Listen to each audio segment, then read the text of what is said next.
Наурыз деген. Наурыз мамалардың туған күні болады. Соны айтып бересіңдер. Жарайды ма, балдар? Тақырып кездесетін жауаптар көркем басталдым. Айша.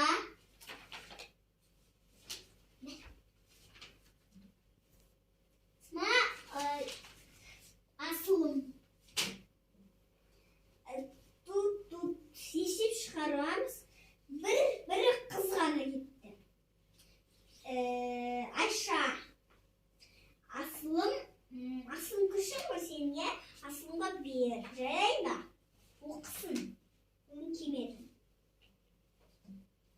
Жазамыз. Асылым.